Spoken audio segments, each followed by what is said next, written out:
نظرة قبل الجنان ما يعجز الوجه اللسان ويحار في تعقل معاني الجنان انتشر منه في عالم البطون والظهور ما الوجود الخلق النور فتبارك الله بالله الكريم بشرتنا آية في ذكر الحاكم في بشارة لقد جاءكم رسول من أنفسكم عزيز عليه ما عنتم حريص عليكم بالمؤمنين رؤوف رحيم فمن فجأته بهذه البشارة وتبعها بالقلب السليم فقد هدي إلى صراط مستقيم اللهم صل وسلم أشرف الصلاة والتسليم على سيدنا ونبينا محمد الرؤوف الرحيم اللهم صل وسلم وبارك عليه وعلى آله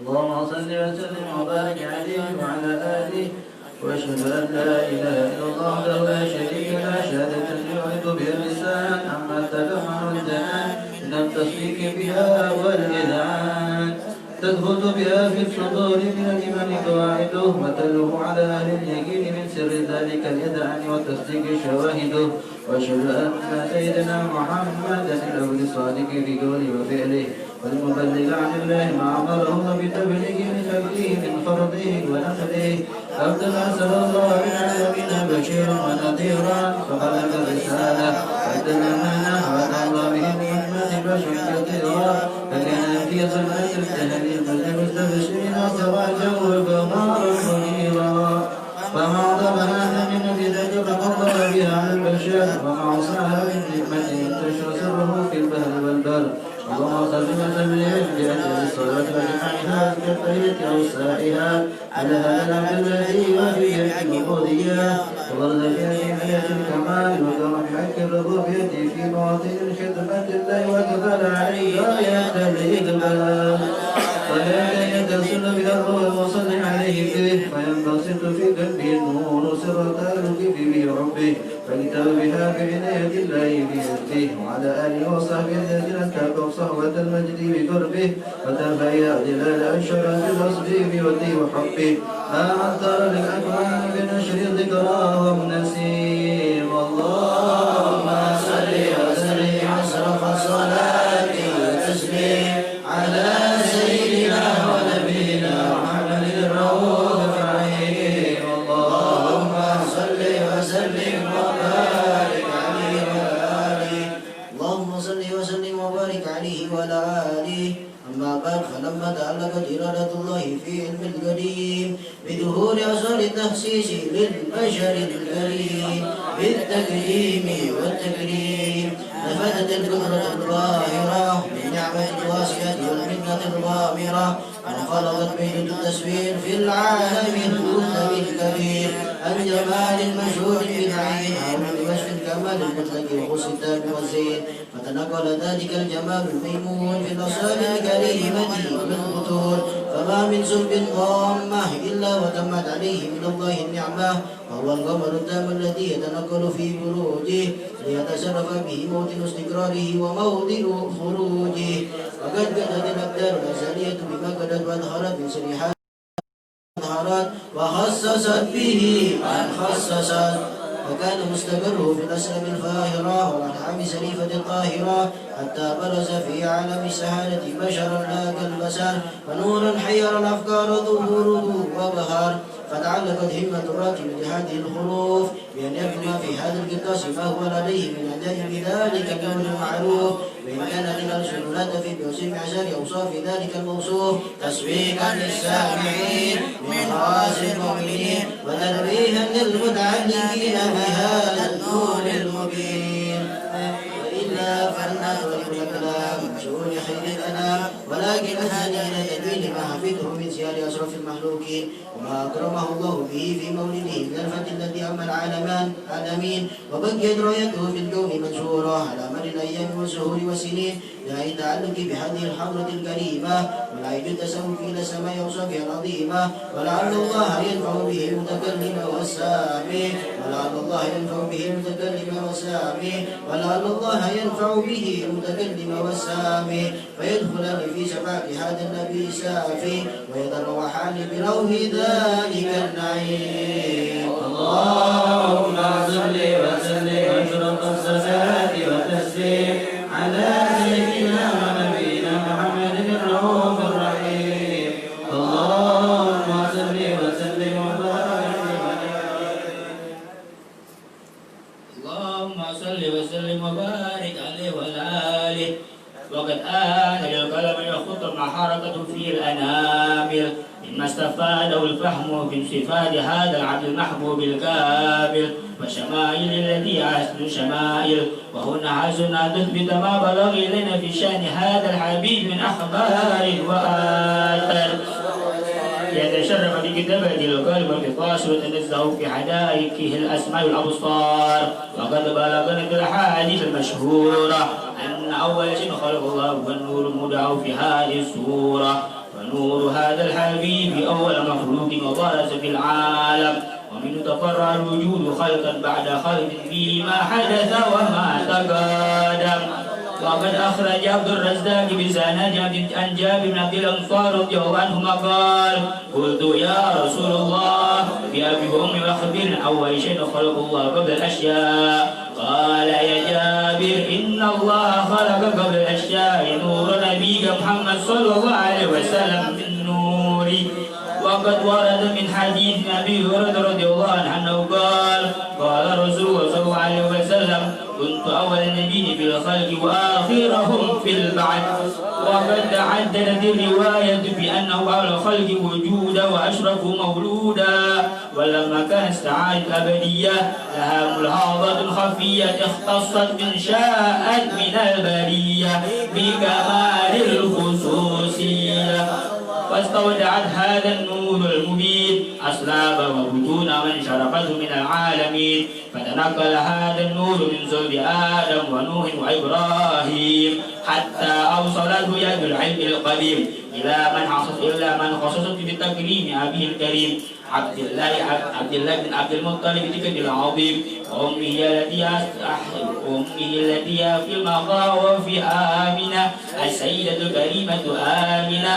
فتلقاه رسول عبد الله فألقوا إلى بطنها فضمته الأحشاؤها بمعونة الله محافظة على الحق عادة وصونها. فحاملت برعاية الله كما ورد عنها حملا خفيفا لا تجد له ثقلا ولا تشكو منه ألما ولا عللا حتى مر الشهر بعد الشهر من حمله وقرب وقت بروزه إلى عالم الشهادة ولتنبسط على هذا العالم فيوضة فضله وتنتشر في آثاره في مجده الصميم. اللهم صل وسلم أشرف الصلاة والتسليم على سيدنا ونبينا محمد الرؤوف الرحيم. اللهم صل وسلم وبارك عليه وعلى آله.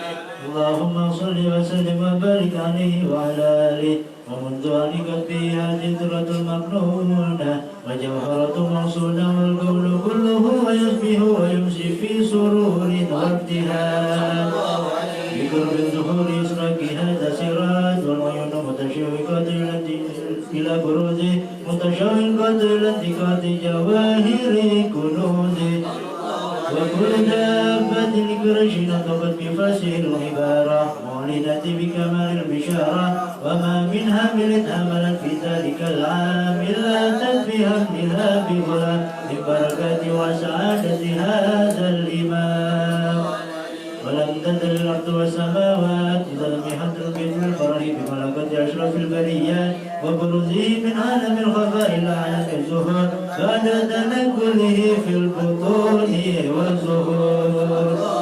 فأظهر الله في وجود بهجة التكريم وبسط في العالم الكبير مائدة التشريف والتعظيم ببروز هذا البشر الكريم. اللهم صل وسلم وتسليم على سيدنا ونبينا محمد الرؤوف الرحيم. اللهم صل وسلم وبارك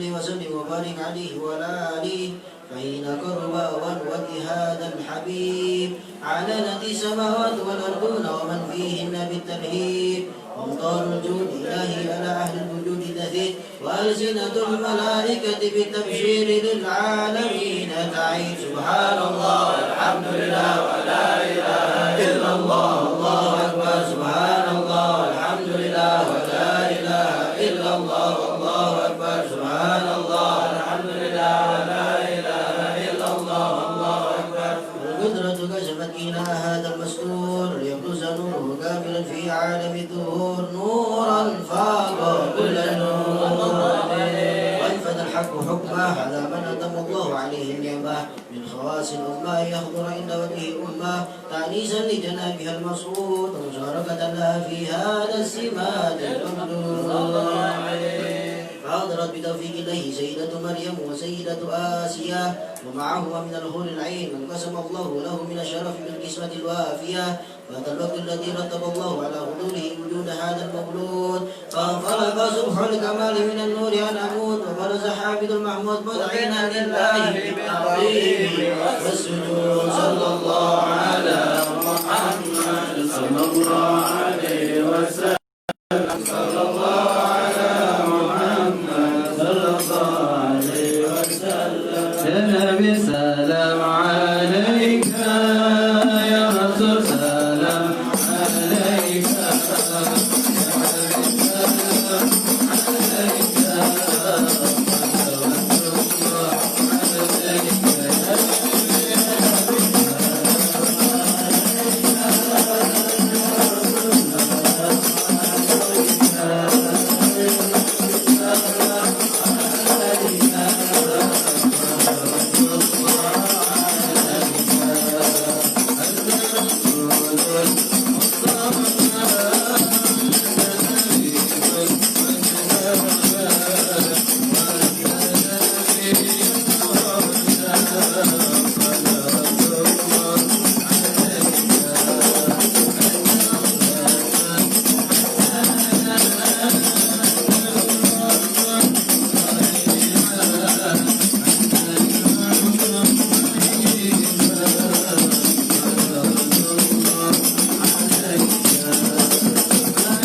سلام الله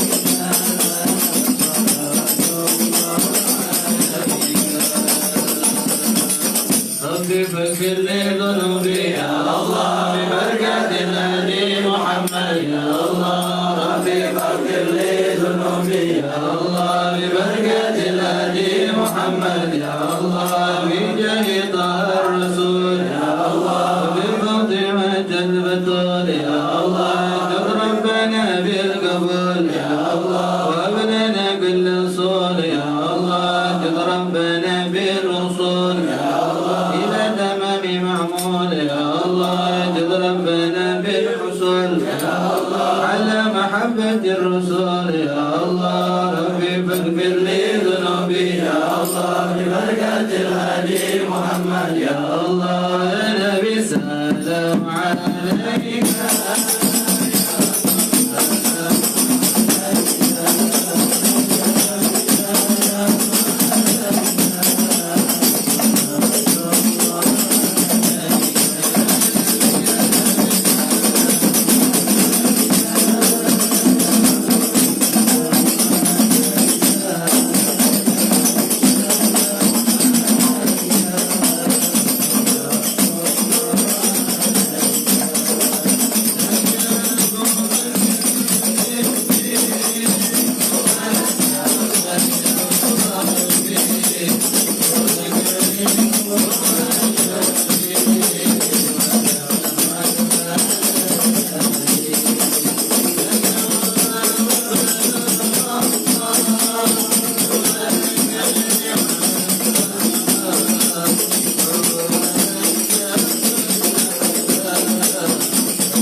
Bismillahirrahmanirrahim. Alhamdulillahirabbil alamin. Allahumma shalli wa sallim ala sayyidina Muhammadin wa ala ali sayyidina Muhammad.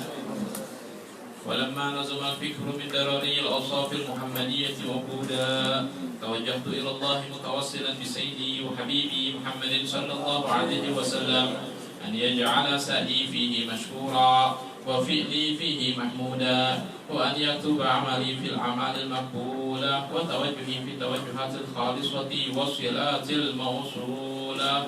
اللهم يا من إليه تتوجه الأعمال فتعود ظافرة وعلى باب عزته تهف الرحال فتغشاها منه الفيوضات الغامرة. نتوجه إليك في أشرف الوسائل لديك سيد المرسلين عبدك الصادق الأمين سيدنا محمد الذي عمت رسالته العالمين أن تصلي وتسلم على تلك الذات الكاملة مستودع أمانتك وحفيظ سرك وحامل راية دعوتك الشاملة الأبي الأكبر المحبوب لك والمخصص بالشرف الأفخر في كل موطن من مواطن القرب ومزهر قاسم إمدادك في عبادك وساق كؤوس إرشادك لأهل ودادك سيد الكونين وأشرف الثقلين العبد المحبوب الخالص المخصوص منك بأجل الخصائص. اللهم صل وسلم عليه وعلى آله وأصحابه وأهل حضرة اقترابه من أحبابه.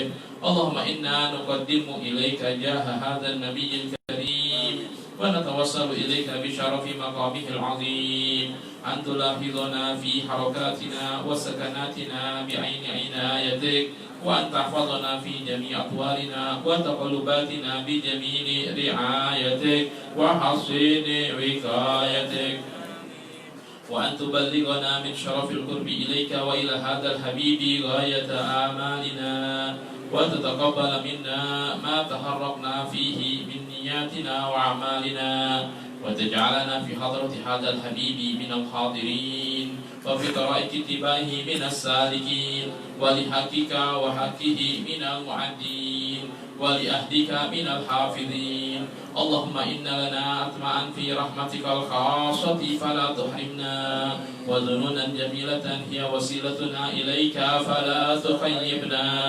آمنا بك وبرسولك وما جاء به من الدين وتوجهنا به إليك مستشفعين أن تقابل المذنب منا بالغفران والمسيء بالإحسان والسائل بما سأل والمعمل بما أمل وأن تجعلنا ممن نصر هذا الحبيب ووازره ووالاه وظاهره وأم ببركته وشريف وجهته أولادنا ووالدينا وأهل قدرنا ووادينا وجميع المسلمين والمسلمات والمؤمنين والمؤمنات في جميع الجهات وأدم راية الدين القويم في جميع الأقطار منشورة ومعلم الإسلام والإيمان بأهلها معمورة معنى وصورة واكشف اللهم كربة المكروبين واقضي دين المدينين واغفر للمذنبين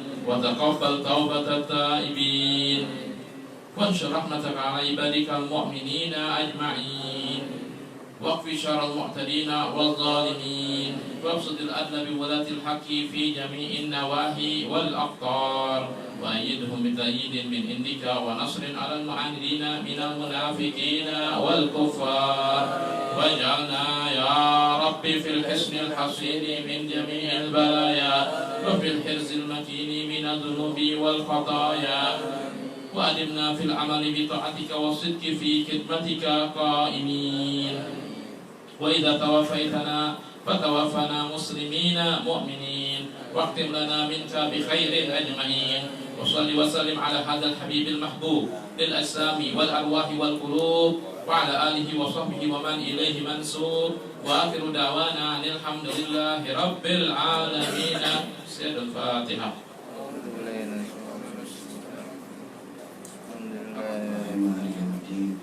إياك نعبد وإياك نستعين اهدنا الصراط المستقيم صراط الذين أنعمت عليهم غير المغضوب عليهم ولا الضالين رب اغفر لي ولوالدي آمين.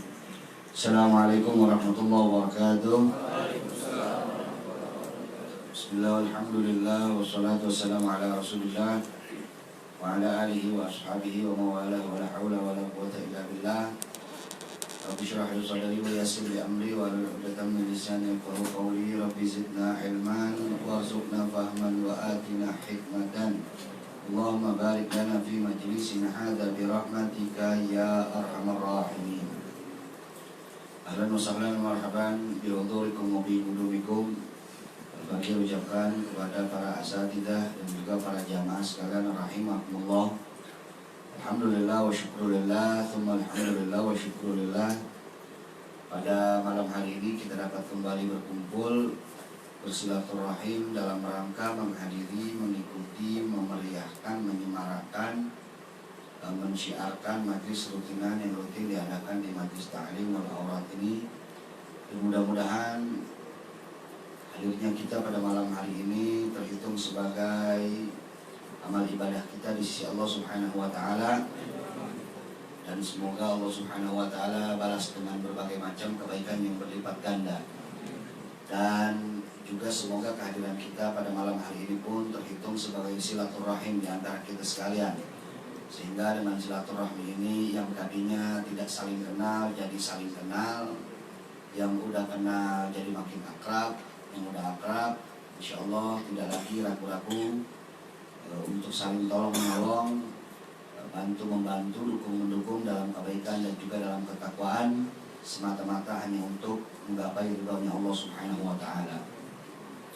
Dan juga semoga pada malam hari ini kehadiran kita di sini pun terhitung tentunya dalam rangka thalabul ilm, dalam rangka menuntut ilmu. Dan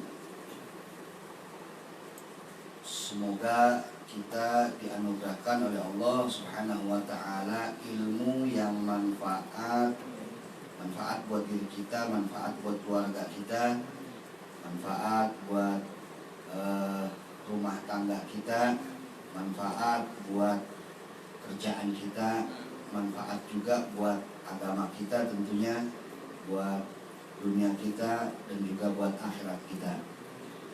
Dan semoga dengan kita pada malam hari ini pun menambah, yaitu istiqomahan kita dalam beribadah pada Allah Subhanahu wa taala.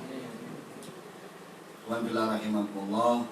Tadi sama-sama telah kita awali majlis ini sebagaimana biasa dengan pembacaan tawasul dan pembacaan Ratib al-Atas, kemudian dilanjutkan dengan pembacaan yaitu Maulid Sibtuturar, di mana semuanya baik tawasul, ratib dan maulid tidak dilakukan lagi fadilahnya, manfaatnya buat kita, dan mudah-mudahan kita mendapatkan keberkahan darinya. Dan selanjutnya mari sama-sama kita lanjut untuk mendengarkan kajian yang akan disampaikan baik dari Al-Fakir, dari Habib Haikal dan Habib Ismail. Sebelum itu sebagaimana biasa mari sama-sama kita awali terlebih dahulu dengan pembacaan doa dimulai dari Al-Fakir dan antum sekalian mengikuti dengan tertib. Bismillahirrahmanirrahim. Nawaitu ta'alluma wa ta'lima wal ifadata wal istifadata wal hatta ala tamassuki bi kitabillahi wa sunnati rasulillahi sallallahu alaihi wasallam wa du'a ila al-huda wa dilalah al-khair ibtiqa'a mardatillahi wa ridwanihi wa qurbihi wa thawabihi.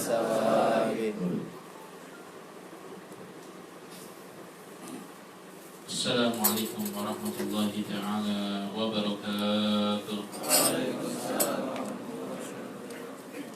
Bismillahirrahmanirrahim. Alhamdulillahi rabbil alamin, wa bihi nasta'inu ala umuri dunya waddin. Wassalatu wassalamu ala sayyidil mursalin sayyidina Muhammadin khatamin nabiyyin wa ala alihi wa sahbihi ajma'in. Subhanaka la ilma lana illa ma 'allamtana innaka antal alimul hakim. Rabbi shrah li sadri wa yassir li amri wahlul 'uqdatam min lisani yafqahu qawli. Bijahin Nabi Muhammad sallallahu alaihi wasallam wa alihi wa ashabihi ajma'in, amma ba'd. Qala al-mu'allif rahimahullahu ta'ala wa nafa'ana bihi wa bi ulumihi fid dharain amin. Faslun fi syurutil jum'ati. Wa syurutul jum'ati an takuna kulluha fi waqti zuhri wa an tuqama fi nafsil balad wa an tusalla fi jama'atin wa an yakunu arba'ina dhukuran mukallafin ahraran mustawtinin la yad'anuna syita'an wala sayfan illa lihajatin wa an yataqaddamaha khutbatan. Pasal menjelaskan tentang syarat Jumat. Adapun syarat-syarat Jumat, yang pertama adalah antakuna kulluha fi waqti zuhri. Hendaknya semuanya dilaksanakan di waktu zuhur. Apa itu semuanya? Yaitu khutbahnya dua-duanya di waktu zuhur. Salat Jumat 2 rakaat semuanya di waktu zuhur. Seandainya ada orang dia melaksanakan Jumatan, tapi khutbahnya dilaksanakan sebelum zuhur, maka tidak sah Jumatannya. Kalau seandainya masih ada waktu panjang, diulangi lagi.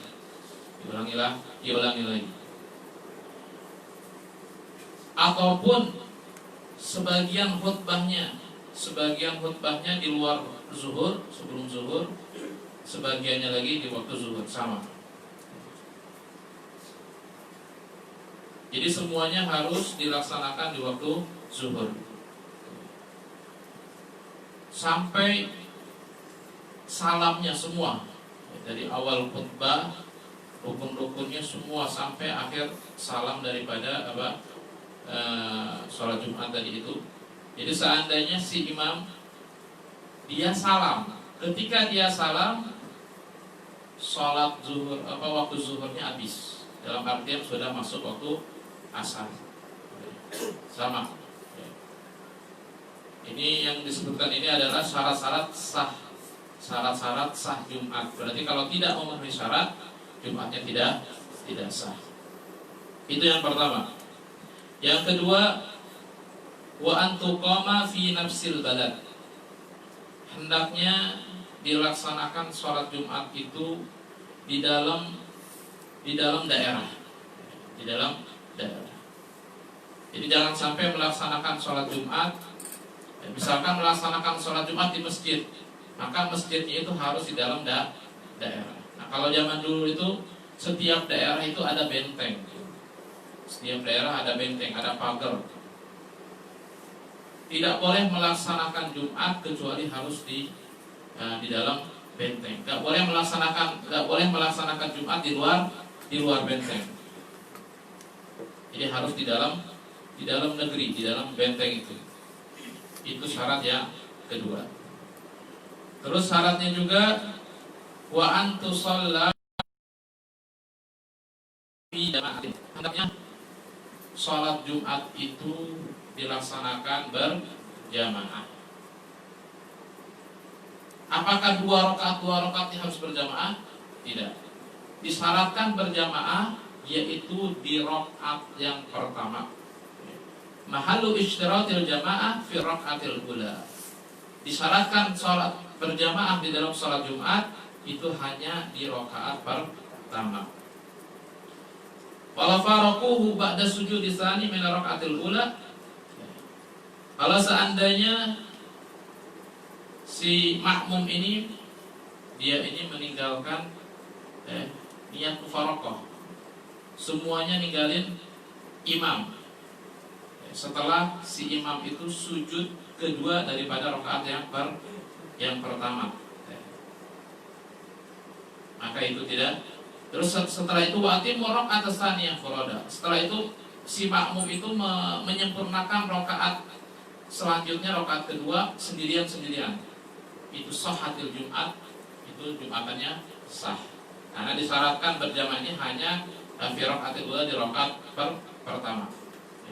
Atau ahdasal imam ba'da sujud tsani. Atau misalkan setelah berjamaah, setelah si imam itu sujud, setelah si imam itu sujud kedua daripada rakaat pertama, terus si imam itu batal sholatnya, dan mereka juga memenuhi syarat arba'in, kewajiban ahli wujubnya ada 40 atau lebih, maka tetap jumatannya sah. Dan juga dengan syarat baqaul adat ila tamami rakaatis tsaniyah, dengan syarat melaksanakan 2 rakaatnya itu semuanya sempurna 40. Jadi seandainya pas-pasan 40, seandainya pas-pasan 40 sama imam, terus imamnya batal, berarti enggak sah. Atau 41 sama imam, setelah si imam itu batal di sujud kedua daripada rakaat pertama, terus semuanya meneruskan sendiri-sendiri. Ada misalkan berapa orang batal juga, jadi nggak berkurang daripada 40, maka sholat jumatnya nggak sah. Nah, terus di sini masalah berjamaah. Sebagaimana telah kita ketahui, di dalam sholat berjamaah itu ada yang namanya itu masbuk. Nah, masbuk di dalam sholat jamaah itu, kalau seandainya al-masbuk dia ini mendapatkan Jumat biidrakir ruku' tsani ma'al imam, dengan dia mendapatkan ruku kedua bersama imam.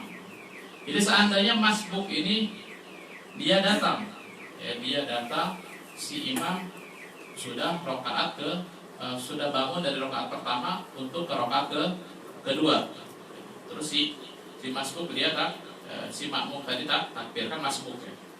Masbuk, kemudian dia mengikuti ruku di rakaat kedua bersama imam, maka dia mendapatkan Jumat.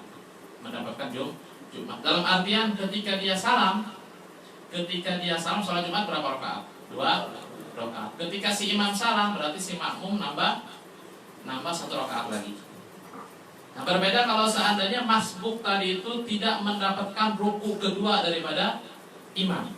Misalkan si makmum datang, si imam sudah i'tidal misalkan, sudah i'tidal, sami Allahu liman hamidah si imam. Ini dalam rakaat kedua.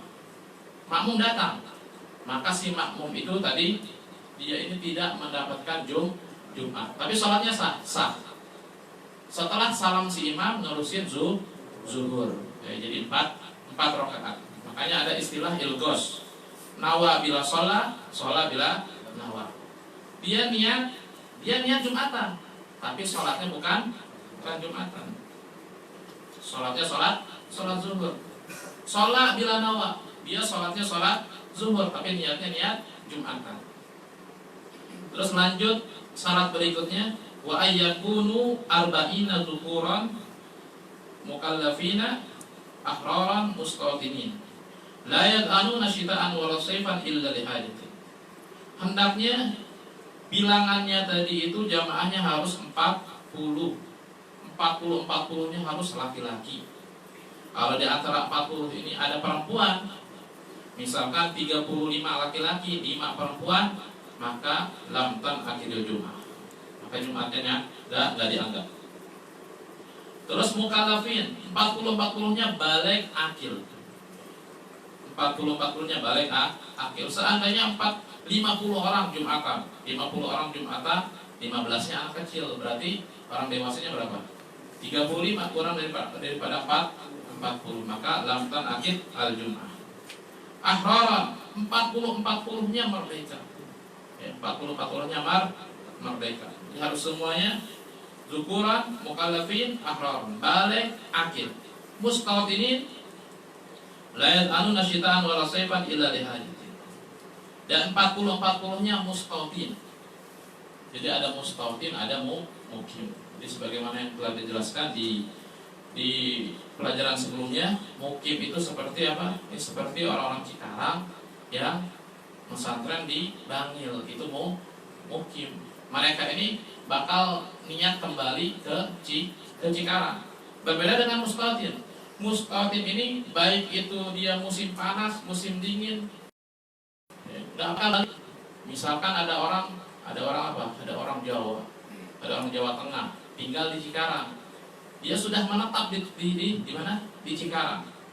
Dia nggak bakal kembali lagi ke Jawa. Dia sudah benar-benar menetap di Cikarang.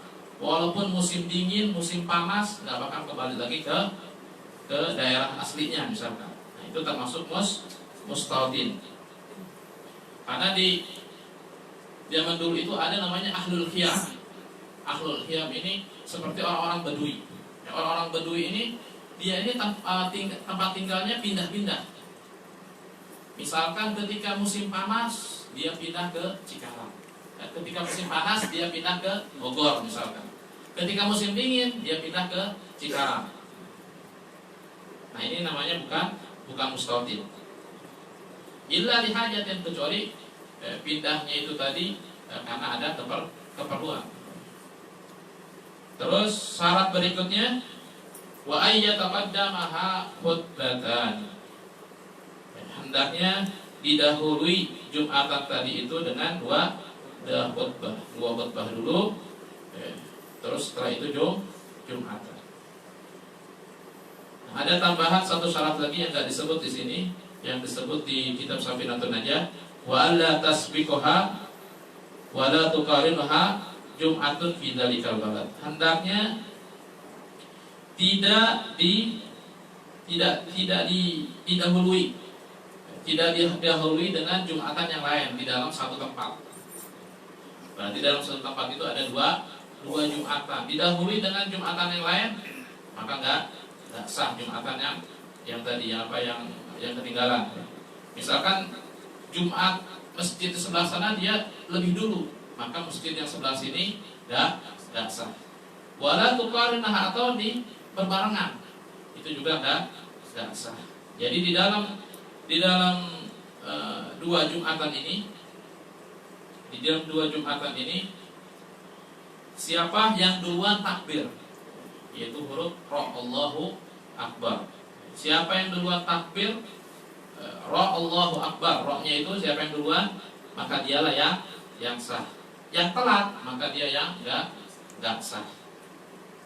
Terus kalau seandainya dua-duanya berbarengan, yang ini berbarengan, bagaimana hukumnya? Maka keduanya juga sama enggak sah. Harus kumpul jadi satu tempat, kemudian mengulangi Jumatan. Begitu juga hukumnya sama jika diragukan. Apakah bersamaan atau ada yang duluan, sama hukumnya. Terus kalau seandainya ada yang duluan tapi diragukan yang mana di antara kedua Jumatan tersebut, maka mengulangi sholat zuhur semua. Inilah sedikit tentang syarat-syarat Jumat. Allahu a'lam. Mungkin sekian apa yang dapat saya sampaikan pada malam hari ini. Kurang lebihnya dalam penyampaiannya Al-Fatihah, mohon maaf. Hadani Allah wa iyyakum ila shiratal mustaqim. Wassalamualaikum warahmatullahi wabarakatuh. Terima kasih, jazakallahu khairan jazaa. Kita sampaikan kepada Abu Ismail yang tadi telah menyampaikan kajian fikih yang rutin dikaji di setiap malam Jumat. Dan selanjutnya mari sama-sama kita dengarkan kajian Sirah Nabawiyah melalui kitab yang dikarang oleh Abu Yazid Ahmad bin Abdul Maliki, yaitu Tarikhul Hawadits, yang akan disampaikan oleh Abu Haikal alaihi wa sallam. Bismillahirrahmanirrahim. Assalamualaikum warahmatullahi wabarakatuh. Alhamdulillah wassalatu wassalamu ala Rasulillah Sayyidina Muhammad ibn Abdullah wa alihi wa ashabihi wa mawala. Amma ba'd. Qala al-mu'allif rahimahullah ta'ala anhu wa nafa'ana bihi wa bi'ulumihi fid dharain amin. Wa fi hadhihi al-ghazwa subiyat Safiyah bint Huyai. Kemarin kita udah ngejelasin tentang perang Ghazwatul Khaybar, perang Khaybar di tahun ke-7. Sekarang kita masih dalam tahun ke-7 dari hijrahnya Nabi Shallallahu Alaihi Wasallam. Di tahun ke-7 ini kemarin sudah kita jelaskan terjadi peperangan Khaybar, di mana kaum muslimin menyerang suatu daerah yang disebut dengan Khaybar. Khaybar ini adalah tempat berkumpulnya orang-orang Yahudi. Jadi basisnya orang Yahudi ketika diusir oleh Nabi SAW dari Madinah, mereka tinggal di satu daerah yang namanya Khaybar. Di Khaybar itu terdapat banyak sekali benteng-benteng. Jadi banyak benteng. Khaybar itu suatu kayak kabupaten, kayak kota gede. Di dalamnya banyak benteng-benteng, bukan cuma satu benteng. Banyak benteng-benteng, tapi nggak ada benteng Takeshi, nggak ada. Banyak benteng-benteng di dalamnya. Nah, kemarin kita udah jelasin tuh.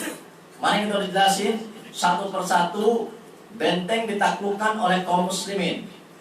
Pertama kali yang bisa menaklukkan atau ngejebolin benteng tersebut, jadi Nabi SAW sebelumnya bikin kelompok-kelompok dulu. Kelompoknya Sayyidina Umar, Sayyidina Abu Bakar, dan kelompok-kelompok yang lainnya belum bisa menembus. Akhirnya begitu Sayyidina Ali karramallahu wajhah diberikan royah bendera Nabi Shallallahu Alaihi Wasallam, panji komando untuk menyerang Khaybar. Alhamdulillah atas izin Allah Subhanahu Wa Taala, benteng Khaybar satu persatu ditaklukkan oleh umat Muslim. Alhamdulillah. Jadi kita kemarin udah ngeliat tuh jelas bagaimana pengecutnya orang Yahudi kalau perang sama kaum Muslimin, mau duelnya, mau perang rame-ramenya, udah ngeliat bagaimana pengecutnya orang-orang Yahudi. Pada saat perang Khaybar kemarin kita jelasin. Wa qad istushhida fi hadhihi al-ghazwa 15 sahabiyan. Kemudian kita lanjutkan bahwa di sini disebutkan dalam Ghazwatul Khaybar ini, dalam peperangan Khaybar ini ada 15 sahabat yang mati syahid di jalan Allah Subhanahu wa taala. Wa fi hadhihi al-ghazwa subiyat Safiyah bint Huyai. Dan dalam perang Ghazwatul Khaybar ini juga, perang Khaybar ini juga, ketika umat muslim telah mengalahkan satu persatu benteng yang berada di Khaybar, akhirnya kaum Yahudi menyerah. Jadi satu persatu benteng dikalahkan, satu persatu. Banyak dari orang-orang Yahudi yang meninggal dunia, mati ketika dalam peperangan, hingga akhirnya di benteng terakhir orang-orang Yahudi nyerah, udah nggak bisa ngelawan lagi. Nah, hingga akhirnya dalam perangan tersebut kemarin kita udah jelasin tuh, Khaybar ini daerah yang kaya, atau disebutnya daerah elit lah zaman sekarang. Pohon kormanya banyak, perkebunannya banyak, hartanya banyak di situ. Kemudian hewan ternaknya banyak juga. Senjata-senjata modern di zaman tersebut juga ada di Khaybar, yang di daerah-daerah lain nggak ada. Kayak kemarin kita jelasin tuh, ada kayak ketapel gede gitu. Istilahnya kayak Maryam dah. Bukan Maryam roti Maryam nanti ya. Nanti pada lapar lagi. Maryam. Nah itu kayak meriam tapi ketapel gede, ditaruh batu biasanya itu buat ngelawan musuh. Nah begitu ditaklukkan satu benteng satu persatu, itu temuin senjata-senjata yang modern di zaman tersebut. Ada juga kayak kendaraan untuk menjebol benteng musuh. Jadi orang-orang Yahudi Khaybar itu punya kayak kendaraan 2 tingkat begitu kendaraannya.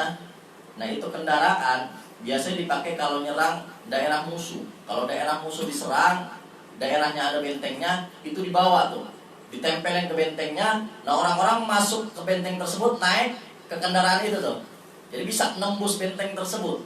Di dalam Khaybar ada. Dan masih banyak lagi harta-harta yang terdapat di dalam Khaybar. Ketika umat-umat orang-orang Yahudi menyerah di tangan kaum muslimin, akhirnya hartanya menjadi ghanimah. Begitu juga anak-anaknya dan perempuan-perempuan Yahudi menjadi budak atau tawanan kaum muslimin. Setelah dibagikan satu persatu wanita-wanita Yahudi kepada sahabat-sahabat, ternyata ada seorang putri dari kepala suku Yahudi yang nanti bakal dinikahi oleh Nabi Shallallahu Alaihi Wasallam. Beliau adalah Sayyidah Sofiyah binti Huyai. Sayyidah Sofiyah binti Huyai ini putri dari Huyai bin Akhtab. Huyai bin Akhtab ini kepala suku dari salah satu bangsa Yahudi. Kemudian suaminya juga Kananah namanya. Ini juga salah seorang kepala suku dari bangsa Yahudi. Jadi ayahnya kepala suku bangsa Yahudi, suaminya kepala suku bangsa Yahudi. Dan Nabi Shallallahu Alaihi Wasallam pada saat itu sebelumnya belum tahu siapa Sofiyah binti Huyai ini. Akhirnya begitu dibagi-bagiin, ternyata Sofiyah bin Huyai ini kebagian dijatahnya Dihyah Al-Kalbi, sahabat Nabi Shallallahu Alaihi Wasallam, yang wajahnya tampan, yang sering malaikat Jibril ini kalau menyerupai manusia itu sering mirip sama Dihyah Al-Kalbi ini. Nah, awalnya Sofiyah bin Huyai ini diberikan kepada Dihyah Al-Kalbi. Kemudian Sayyidina Ali karramallahu wajhah mengetahui bahwa ini Sofiyah binti Huyai ini bukan orang biasa. Dia ini putri ayahnya salah seorang kepala suku dari bangsa-bangsa Yahudi. Suaminya juga orang terhormat. Makanya di sini disebutkan di dalam kitab ini, "Tsumma kana min sya'niha an tazawwajaha Nabi sallallahu alaihi wasallam." Karena keadaan Sofiyah yang mulia, yang agung, akhirnya Nabi sallallahu alaihi wasallam pun manggil Dihyah Al-Kalbi. Panggil Dihyah Al-Kalbi. Disampaikan sama Nabi sallallahu alaihi wasallam, "Wahai Dihyah, maukah engkau atau relakah engkau aku ganti bagianmu dengan wanita yang lain?" Lalu Dihyah Al-Kalbi berkata kepada Nabi Shallallahu Alaihi Wasallam, "Ya Rasulullah, wahai Rasulullah, jangan pun diganti. Andai kata ini wanita yang sudah diberikan kepadaku, tanpa diganti dengan wanita yang lain, aku rela karena ini untukmu ya Rasulullah." Akhirnya singkat cerita, setelah Sofiyah binti Huyai diambil oleh Nabi Shallallahu Alaihi Wasallam, Nabi Shallallahu Alaihi Wasallam bertanya kepada Sofiyah binti Huyai ini, "Wahai Sofiyah, maukah engkau bebas? Maukah engkau selamat? Engkau akan aku bebaskan, tapi engkau masuk Islam dan nanti aku akan nikahkan engkau." Jadi Nabi Shallallahu Alaihi Wasallam memberi tawaran kepada Sofiyah binti Huyai, "Engkau menikah denganku, masuk Islam, dan engkau akan aku bebaskan, bukan jadi budak lagi." Akhirnya Sofiyah binti Huyai tanpa pikir panjang, Sayyidah Sofiyah langsung menerima tawaran Nabi Shallallahu Alaihi Wasallam dan pada saat itu pula bersyahadat di hadapan Nabi Shallallahu Alaihi Wasallam. Sahabat-sahabat bingung, Nabi juga bingung.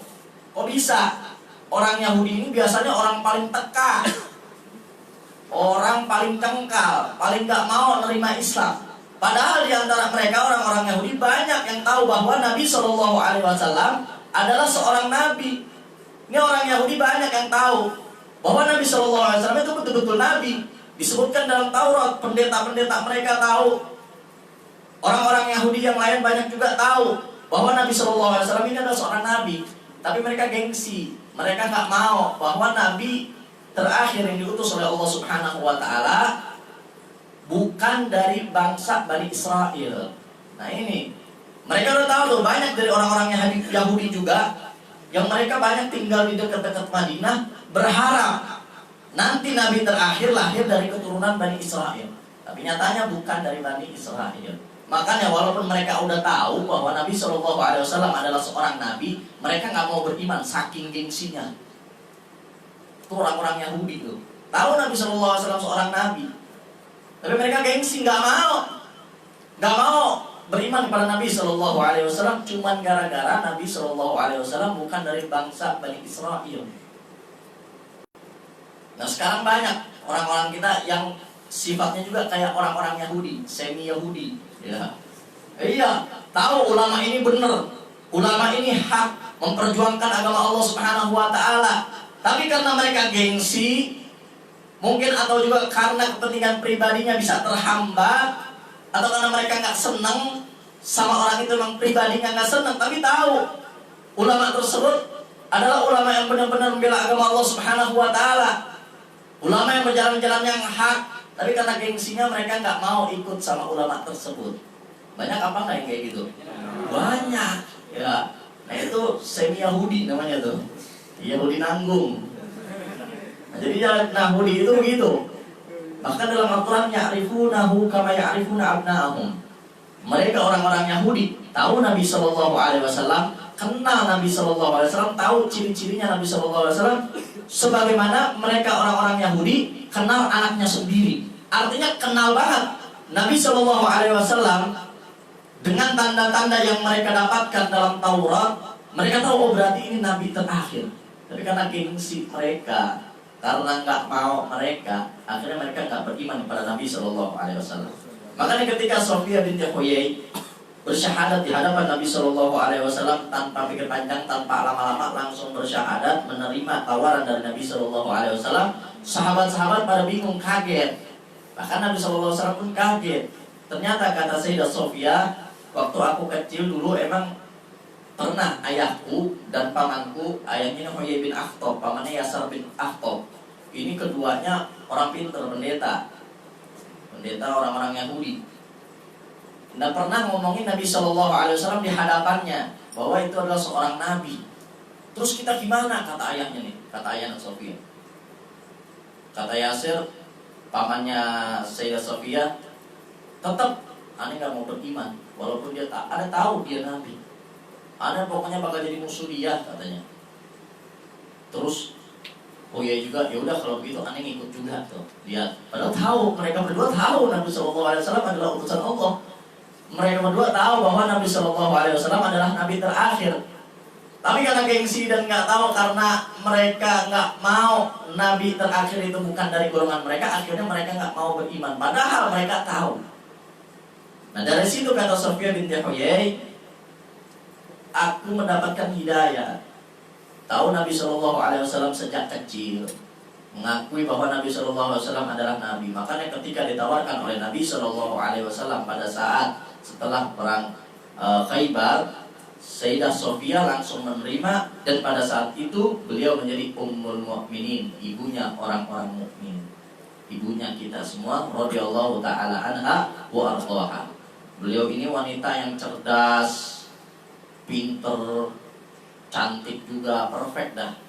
Orang-orang Yahudi dulu cantik, tapi orang-orang Yahudi dulu jangan mentang-mentang orang-orang Yahudi cantik nanti nyari calon orang Yahudi, jangan nyari orang Yahudi. Zaman sekarang orang-orang Yahudi dulu cantik-cantik, sampai-sampai istri-istrinya Nabi Shallallahu Alaihi Wasallam itu memiliki sifat manusiawi. Namanya istrinya Nabi Shallallahu Alaihi Wasallam juga manusia, memiliki sifat manusiawi. Sering bercandain, anak Yahudi, manggil Sayyidah Sofia, anak Yahudi, karena Sayyidah Sofia ini udah cantik, pintar, cerdas, semuanya ada di Sayyidah Sofia.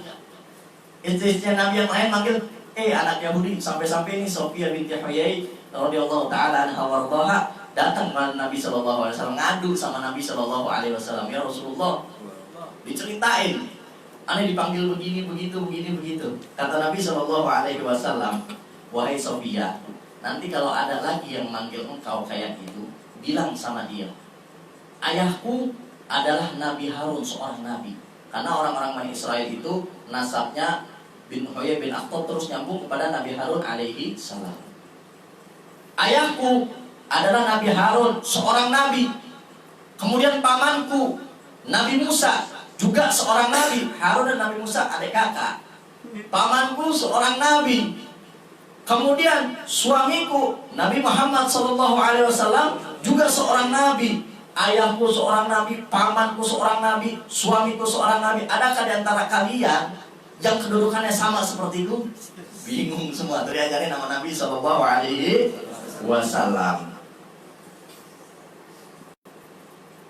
Wa fi hadhihi al-ghazwah kanat qissatu Dzarra wallahu a'lam bis-shawab. Besok kita lanjutin lagi masih dalam tahun ke-7 karena waktu juga sudah mepet. Nah, besok kita lanjutin lagi masih dalam tahun ke-7 dari hijrahnya Nabi Shallallahu Alaihi Wasallam. Peristiwa-peristiwa yang terjadi setelah Ghazwatul Khaybar, peperangan Khaybar. Tadi bakal kita lanjutkan bagaimana Nabi Shallallahu Alaihi Wasallam diracun oleh wanita Yahudi. Nanti di pertemuan yang akan datang insya Allah akan kita bahas. Wallahu a'lam. Syukuran kehadiran jazakallah khairal jazak pada Habib Haikal yang tadi telah menyampaikan kajian sirah nabawiyahnya. Mudah-mudahan kajian sirah ini dapat menambah kecintaan kita kepada Nabi kita Muhammad sallallahu alaihi wasallam, juga kepada keluarga dan juga para sahabatnya yang senantiasa berjuang bersama beliau. Selanjutnya kita akan mengkaji satu kitab lagi, yaitu kitab yang juga disusun oleh Abu Yasin Muhammad bin Alwi al-Maliki rahimahullah ta'ala anhu, yang bernama Adabul Islam fi Nizamil Usrah. Adabul Islam, adab Islam atau nilai-nilai Islam, etika Islam fi Nizamil Usrah, dalam sistem kekeluargaan, dalam sistem keluarga. Bismillahirrahmanirrahim. Alhamdulillah wassalatu wassalamu ala Rasulillah wa ala alihi wa ashabihi wa wala wala haula wala quwwata illa billah. Qala al-mu'allif radhiyallahu anhu warda anna jami'an. Bismillahirrahmanirrahim. Alhamdulillahilladzi nazzala al-kitaba tibyanan likulli syai'in wa hudaw wa rahmah wa busyra lil muslimin. Wassalatu wassalamu ala sayyidina Muhammadin ad-da'i bi sunnatihi ila as-sa'adati wal adab ar-rasul wa ala alihi wa ashabihi al-hudatil mukhlisin wa du'ati ila Allahi al-mursyidin. Amma ba'd. Ikhwan fillah rahimakumullah, kita mulai kitab ini dengan membaca mukaddimah yang disampaikan oleh sang pengarang kitab, yaitu Abu Yasin Muhammad bin Alwi al-Maliki, di mana beliau membuka kitab ini dengan basmalah, yaitu Bismillahirrahmanirrahim, yang mana ini merupakan tuntunan yang diajarkan oleh Nabi kita Muhammad sallallahu alaihi wasallam, di mana Nabi sallallahu alaihi wasallam menyampaikan kullu amrin dhibalin la yubda fihi bi bismillah fahuwa amta au ajazam au abta. Segala sesuatu yang dhibalin, yang mempunyai kebaikan di dalamnya, la yubda fihi bi bismillah, tidak diawali dengan bismillah, bahwa maka ia dimana dalam artian galilul barakah, sedikit keberkahan yang akan didapatkan dalam pekerjaan yang kita kerjakan tersebut, walaupun kerjaan itu mempunyai nilai kebaikan, tapi karena tidak diawali dengan bismillah maka sedikit keberkahan. Sebagai contoh, kita minum baca bismillah sama nggak baca bismillah, kira-kira rasanya sama apa beda? Sama aja. Ya, nggak baca bismillah minum rasanya tawar, baca bismillah minum rasanya begitu juga. Bilo mentang-mentang baca bismillah terus rasanya seger gitu ya, dingin manis gitu ya, enggak juga ya. Ya mungkin terjadi pada beberapa orang yang diberikan kemuliaan oleh Allah, seperti para wali Allah, bisa terjadi. Kalau itu kan bukan wali, itu makan kuali ya. Wali ya. Mungkin sugesti bisa ya. Ini air rasanya manis, minum manis. Yang diminum ketakutan. Manis kan? Iya manis. Bener kan? Iya manis. Bisa, itu sugesti ya. Nah, jadi beliau mengawali kitab ini dengan Bismillahirrahmanirrahim, dengan tentunya beliau juga mengharapkan keberkahan dari Allah Subhanahu wa Ta'ala, agar kitab ini pun dapat memberikan manfaat bagi umat. Sedikit tentang Bismillah. Bismillahirrahmanirrahim ini salah satu bagian daripada Al-Quranul Karim. Dan Al-Quranul Karim sebagaimana kita tahu adalah merupakan kitab suci yang Allah Subhanahu wa taala turunkan kepada Nabi kita Muhammad sallallahu alaihi wasallam. Tetapi selain Al-Quran, Allah Subhanahu wa taala pun menurunkan berbagai macam kitab dan suhuf kepada para rasul-rasulnya. Ada 104 suhuf dan kitab yang Allah turunkan kepada rasulnya. 60 suhuf Allah turunkan kepada Nabi Allah Syith alaihissalam, putranya Nabi Adam. 60 suhuf. Kemudian Allah Subhanahu wa taala turunkan lagi 30 suhuf kepada Nabi Allah Ibrahim alaihissalam. Udah berapa tuh? 90. Lalu kemudian Allah Subhanahu wa taala berikan 10 suhuf kepada Nabi Musa alaihissalam sebelum Nabi Musa dianugerahi Taurat. Total berapa suhuf? 100 suhuf. Kemudian Allah Subhanahu wa taala berikan Taurat kepada Nabi Allah Musa. Kemudian berikan anugerahkan Zabur kepada Nabi Allah Daud. Kemudian Allah Subhanahu wa taala anugerahkan Injil kepada Nabi Isa alaihissalam, dan kemudian Allah Subhanahu wa taala anugerahkan Al-Qur'anul Karim kepada Nabi kita Muhammad sallallahu alaihi wasallam. Total 104. Ya, 104 suhuf dan kitab. Dan kesemuanya itu terkandung semua di dalam Al-Quranul Karim. Dan kandungan Al-Quranul Karim kesemuanya terkandung, maknanya, rahasianya itu di suratul Fatihah. Dan suratul Fatihah terkandung maknanya, rahasianya itu di dalam Bismillahirrahmanirrahim. Makanya Bismillahirrahmanirrahim ini luar biasa, menyimpan berbagai macam ilmu, berbagai macam rahasia yang ada pada suhuf dan kitab-kitab sebelumnya. Makanya kalau nulis Bismillah itu yang bagus, yang benar, karena kita akan mendapatkan keberkahan darinya. Kata Nabi SAW, kalau nulis Bismillah sembari baca, selama tulisan itu ada, selama itulah malaikat akan beristighfar untuk kita. Bahkan ada seseorang yang diangkat jadi wali Allah gara-gara nyelamatin Bismillah. Kalau nggak salah, berarti benar kali ya. Ya mungkin bisa dirujuk lagi ke Tabaqatus Sufiyah. Ini Bishr Al-Hafi. Beliau ini dulunya seorang yang tanda kutip jauh dari Allah, bermaksiat, durhaka kepada Allah Subhanahu wa taala. Tapi beliau ini punya seorang ibu yang ibunya beliau ini enggak pernah berhenti doain beliau. Iya, malam ibunya nangis. Pokoknya istri pulang mabuk, di pintu udah beliau jalannya ya dituntun nama ibunya kasur. Pokoknya tiap hari ibunya enggak berhenti doain anaknya biar anaknya dapat hidayah. Singkat cerita, satu ketika beliau ini lagi dalam keadaan fly, ya, lagi on gitu ya. Maboknya nggak tahu pakai mabok apa ya.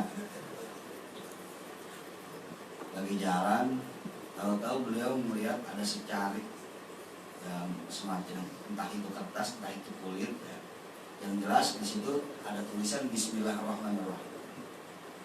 Saat itu beliau walaupun dalam keadaan mabuk, beliau lihat itu dan beliau tahu tulisannya di dalam Bismillahirrahmanirrahim. Beliau ambil, beliau mencak-mencak. Siapa yang naruh Bismillah di tengah jalan? Nggak ada adabnya. Padahal lagi mabuk. Nggak ada adabnya, kurang ajar ya. Nih preman tahu adab ya. Walaupun preman tahu adab ya. Kadang-kadang banyak orang yang bukan preman tapi nggak tahu adab. Ilok lah, bukan ilok. Banyak kejadian. Contohnya nih, kalau ente lihat, kalau lagi pada tahlilan ya, di kampung-kampung itu Yasin ditaruh di bawah. Bener apa bener? Yasin ditaruh di bawah. Kadang-kadang dilemparin lagi. Ente udah dapat Yasin belum? Nih. Siapa lagi ya belum? Nih. Digituin. Itu Yasin itu bukan Bismillah lagi, Yasin. Golbul Quran, jantungnya Al-Quran. Ya. Ditaruh di bawah nggak pakai tatakan. Giliran rokok ditaruh di gelas. Benar nggak? Ya. Yang jelas ada dua kemungkinan. Satu, memang ini orang nggak tahu. Nah, bagaimana kita yang tahu, ya kasih tahu. Kasih tahunya bagaimana? Ya bagaimana kek? Ya kira-kira ya mungkin nggak singgung ya. Tapi kadang-kadang susah. Ya. Kalau orang yang bijak itu, nah, dia itu dikasih tahu cukup dengan isyarat dia udah tahu. Al-alim yafham bil isyarat. Tapi nih yang kedua nih, wal jahil yafham bil asal. Tapi kalau orang goblok, orang jahil itu pahamnya pakai tongkat baru paham. Kalau orang alim, orang pinter, orang bijak, gitu, Yasin di bawah. Terus kita nih sengaja nih, kita nih nunjukin nih sorban kita tidur itu kita taruh di depan kita ambil Yasin kita taruh di sorban kita. Orang yang pinter mah ya, yang cerdas mah ya, walaupun agak sekolah tinggi tapi kalau cerdas kan nggak jaminan juga orang sekolah tinggi tapi cerdas. Ya, ada orang yang kagak sekolah tapi cerdas. Ya. Oh, begitu maksudnya. Akhirnya dia ngikutin. Tuh, orang pintar yang hamil isyarat. Dia paham cukup dengan isyarat. Tapi kalau orang goblok udah dikasih tahu begitu masih kali juga. Iya gitu ya. Pahamnya pakai apa? Bil asal, pakai tongkat, kudu dipukul dulu. Bego. Nah, itu Quran ada Yasinnya. Nah, lalu taruh bawah. Iya ya. Digaplok dulu, baru ngerti. Ya. Makanya kalau misalkan kita lagi pengajian di mana gitu ya, ada yang begitu, kasih tahu pelan-pelan ya. Ini kadang-kadang ditaruh di bawah, kadang-kadang baca Yasinnya di lantai, gile banget di lantai. Giliran rokok yang makruh. Bukannya saya anti rokok, saya juga merokok. Rokok saya di mentol. Rokosin, bukan rokok orang kafir. Itu ditaruh di gelas, ya. Barang makruh dihormatin sedemikian rupa. Giliran yang mulia ini ditaruh di bawah. Insya Allah ya. Ini otaknya kemana ini? Makanya saya kasih tahu, naruh otak itu jangan di pantat. Sebab kalau kita lagi duduk itu otak kebencet, kagak jalan otaknya. Ya, makanya naruh otak di atas ya. Nah, itu yang mesti kita ya, kita banyak menemukannya. Mungkin mereka bukan niat melecehkan. Kalau udah lihat melecehkan, murtad mereka bisa jatuhnya. Kalau udah lihat melecehkan, alah, kita udah bismillah, udah melecehkan begitu, oh itu udah beda lagi hukumnya. Ini mah kebanyakan kagak tahu, ya kebanyakan nggak tahu. Kalau nggak tahu mah ya nggak dosa. Ya, dosanya ngapa dia dari dulu kagak cari tahu. Jadi tugas kita ngasih tahu. Ya, secara baik-baik. Kalau baik-baik belum, kalau lembut nggak bisa, secara tegas nggak bisa, secara kasar mau nggak mau ya. Lu gue udah kasih tahu berkali-kali masih begini tuh, bego amat sih lu, makan apa sih lu? Gituin, dia udah kasih tahu terutama lembut dulu, lembut masih begitu juga kerasin, ya. Keras masih begitu juga ya empang. Jadi kembali ke Bishr al-Hadi. Singkat cerita dia marah-marah, mencap-mencap sambil bawa itu cari tulisannya kan, tulisan bismillahnya ke rumahnya, pulang dia bersihin, dia pakai minyak wangi, walhasil dia taruh di tempat yang mulia. Kemudian dia tidur. Malamnya dia mimpi luar biasa, yang pada akhirnya kalau kita ceritain panjang nih, karena subuh nih ya. Walhasil habis bangun itu berubah langsung. dia langsung berubah, dia langsung tobat, mohon ampun kepada Allah, dia langsung samperin ibunya, dia langsung ke tempat ibunya nangis-nangis, minta maaf sama ibunya karena selama ini telah nyakitin ibunya, dan seterusnya. Sampai akhirnya dia mohon izin sama ibunya, "Bu, saya merasa selama ini hidup saya jauh dari Allah. Saya pengen cari guru untuk mendekatkan diri kepada Allah." Sampai akhirnya ibu diizinkan, akhirnya beliau keluar cari ilmu. Dan menariknya lagi, beliau merasa beliau ini orang paling hina di muka bumi ini. Sampai-sampai beliau ini nggak berani pakai sendal, nggak pantas pakai sendal. Dan ngerasanya beliau ini, saya nggak pantas pakai sendal. Makanya akhirnya dikenal dengan Al-Hafi. Al-Hafi ini orang yang nyeker, bahasa kitanya orang yang nyeker.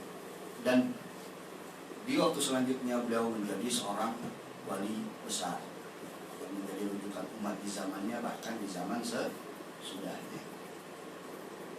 Ini salah satu bukti ketika kita memuliakan sesuatu yang dimuliakan Allah, maka Allah Subhanahu wa ta'ala tidak akan melupakan kita. Allah kembali akan memuliakan kita. Jadi kembalinya ke kita juga nanti. Nah, berkaitan dengan Bismillah ini, Bismillah ini menurut Syekh Nawawi Al-Bantani, ada Syekh Nawawi, ada Imam Nawawi. Ada Imam Nawawi dari kota Nawa, kalau Syekh Nawawi ini dari Banten. Tapi beliau jadi ulama besar di Makkah Al-Mukarramah, menjadi guru para ulama. Dan beliau juga salah satu ulama yang produktif. Jadi beliau menjelaskan bahwa Bismillah ini mempunyai 5 hukum. Ada kalanya Bismillah wajib, ada kalanya Bismillah sunnah, ada kalanya Bismillah ini makruh, ada kalanya Bismillah ini bahkan haram, dan ada kalanya Bismillah ini mubah. Jadi mengucapkan Bismillah ada kalanya wajib, ada kalanya sunnah, ada kalanya makruh, ada kalanya mengucapkan Bismillah jadi haram. Ilok, jangan ilok dulu. Udah dengerin aja dulu ya. Ini Syekh Nawawi bukan saya ini ya. Ada kalanya mubah. Kapan Bismillah wajib? Bismillah wajib diantaranya menurut mazhab Syafi'i, Bismillah wajib manakala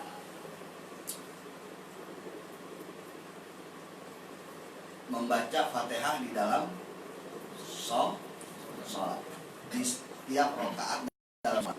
Karena menurut mazhab Syafi'i, Bismillah itu adalah bagian dari Fatihah. Makanya ketika dalam sholat jahar, sholat yang kedengaran suara imamnya, itu Bismillah kedengeran. Karena kalau Bismillahnya kagak kedengeran, maka nggak sah sholatnya. Karena membaca Fatihah ini termasuk daripada rukun qauli, rukun yang harus diucapkan. Rukun yang harus diucapkan. Baca Fatihah, takbir, ya. Itu termasuk rukun qauli. Yang kagak boleh kita dalam hati, harus diucapin, harus kedengeran sama kuping kita. Takbir, ya, itu rukun qauli, nggak boleh ya dalam hati.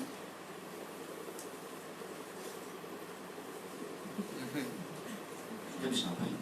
Sholat. Itu takbirnya nggak kedengeran, biar lebih ikhlas. Orang di semangat ibadah tapi kagak semangat belajar ilmu untuk ibadah. Nih, begini nih ya. Orang semangat beragama tapi kagak semangat belajar ilmu agama begini. Duh, pakai imamah, pakai peci, punya suami, silakan.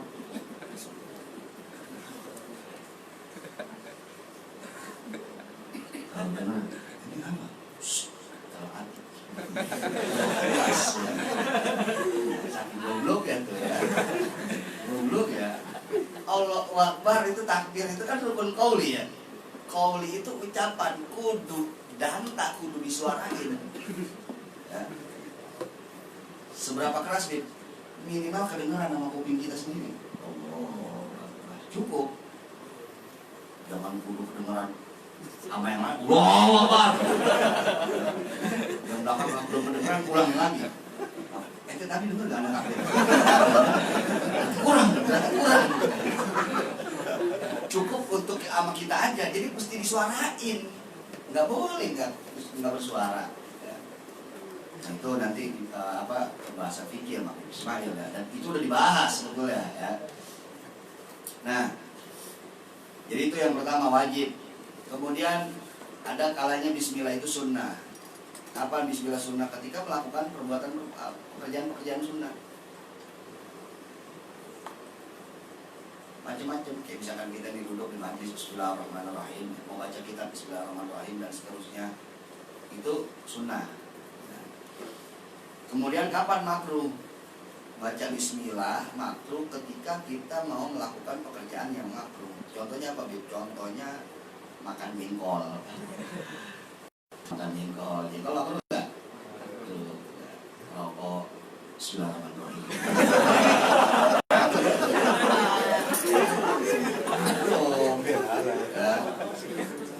Maksudnya biar ini gitu, biar ngurangin kemakruhan gitu. Ya ada nambah makruh ya. Terus kapan bismillah ini haram? Bismillah haram ketika mau melakukan pekerjaan yang haram. Entah malam nih champion Juve lawan Madrid misalkan ya. Kira-kira yang menang mana? Kita tawan. Siap. Kira-kira yang menang mana? Kayaknya Juve dah. Soalnya Ronaldo udah pindah ke Juve. Ya udah, lu masang berapa? Bismillah sejuta. Bismillah sejuta. Pakai bismillah lagi ya. Bismillah sejuta, mudah-mudahan menang.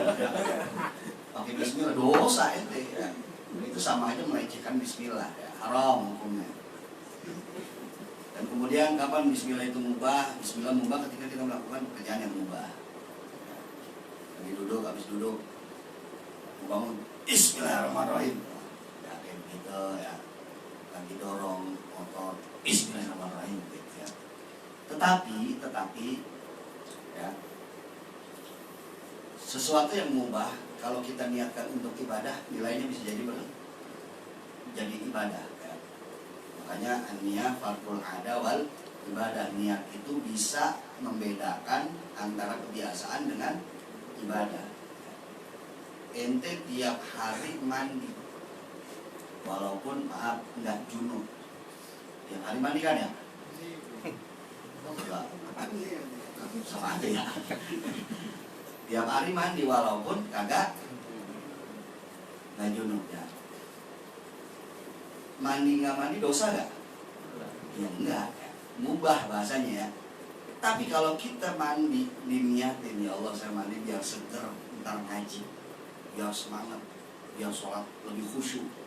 Itu yang tadinya mubah karena diniatin yang baik-baik, akhirnya jadi nilai ibadah. Maka dalam kitab Ta'lim itu Syekh Burhanuddin Az-Zarnuji menukil satu hadis, kamin amalin yatasawwaru bi suratil amali dunya fayasiru bi amalil akhirah bi husni niyyah, dan sebaliknya.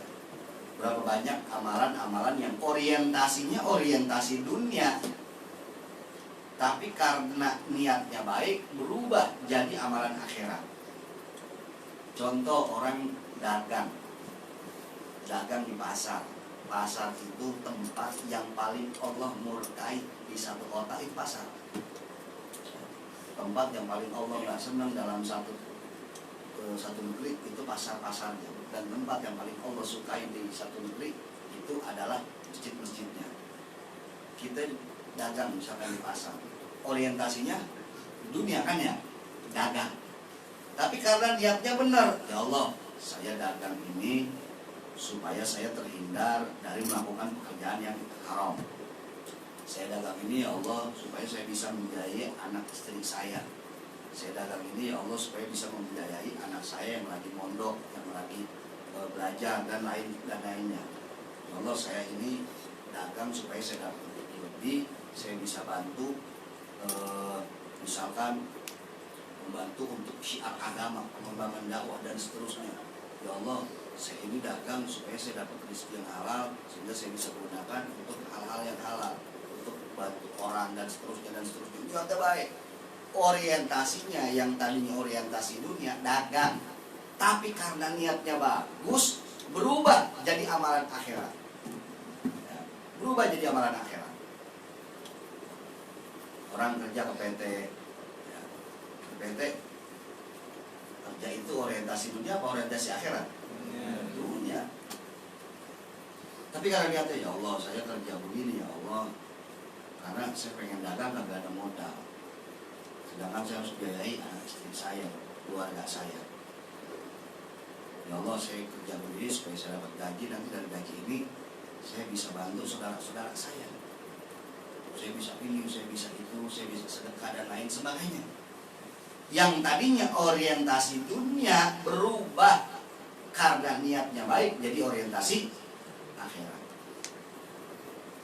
Dan sebaliknya banyak yang orientasi akhirat berubah jadi pekerjaan dunia gara-gara jeleknya nih niat.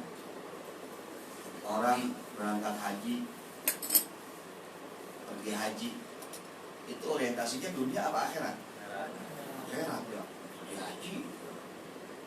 Cuman apa? Cuman biar dibilang haji sama orang-orang kampung. Ya. Kalau atuh gua udah kayak begini, gua haji, ya kan? Malu, karena malu. Nah, biar dibilang haji, biar pengen dipanggil haji. Yang tadinya orientasi akhirat gara-gara niatnya jelek, jadi berubah jadi pekerjaan dunia. Pengen dipanggil haji doang. Untuk berangkat, untuk pulang haji ya lewat, ada yang manggil bang, ada yang manggil tetangganya dari jauh, pelan. Woi, tadi sebelahnya itu, bang, mana? Jalan dia udah. Kawannya yang jauh, hei, woi, apa? Aneh mau ke depan dulu, siapa?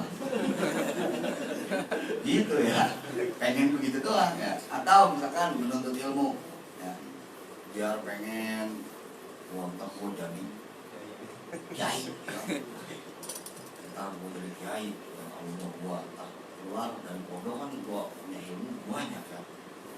Ntar siapa yang kagak mau gue? Dan seterusnya dan seterusnya. Pokoknya niat jelek. Ya. Yang tadinya orientasi akhirat gara-gara niatnya jelek, maka jadi pekerjaan dunia. Selesai udah. Tapi dikasih sama Allah. Ada orang, misalkan nih, santri nuntut ilmu. Saya nuntut ilmu bukan karena Allah, bukan karena itu Nabi begini-begini. Gue pengen itu tuh kayak yang di TV-TV gitu lah misalkan ya. Kan dipanggil sontor, dipanggil sini dan beginian begitu. Pokoknya orientasi dunia. Nah, dikasih sama Allah, dikasih. Bukan enggak, dikasih. Allah kasih selesai. Coba, tuh, gua kasih. Begitu nanti di akhirat, ya, dia ngabul-ngabulin, ya Allah, saya dulu da'i, ya Allah, dakwah sono sini. Ya, kata Allah, gua tahu isi hati lu. Lu cuma pengen dipanggil ini doang kan, cuma pengen harta doang kan, cuma pengen biar orang itu nyorot lu doang kan. Gue tahu itu semua dan itu udah gue kasih semua. Sekarang lo gak dapat apa-apa di akhirat. Nah, jadi itu berkaitan dengan Bismillahirrahmanirrahim. Sudah masih panjang nih ya. Tapi itu sedikit hanya untuk sekedar mengingatkan.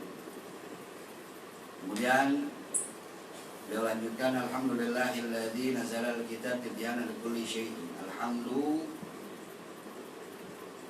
jadi apa nih? Bermula segala puji lillahi, yaitu milik Allah. Bermula segala puji yaitu milik Allah. Jadi segala puji itu hanya milik Allah. Pujian itu ada 4 macam. Ada pujian khalik kepada khalik, Allah kepada Allah sendiri. Ada pujian Allah kepada makhluknya, ada pujian makhluk kepada Allah, ada pujian makhluk kepada makhluk. Yang paling tinggi dari itu adalah pujian Allah kepada Allah. Yang paling rendah pujian makhluk kepada makhluk. Makanya kalau mau dan semuanya pujian itu kembali kepada Allah Subhanahu wa Ta'ala. Allah zat yang maha terpuji. Yang terpuji pasti dari Allah, dan yang dari Allah pasti terpuji.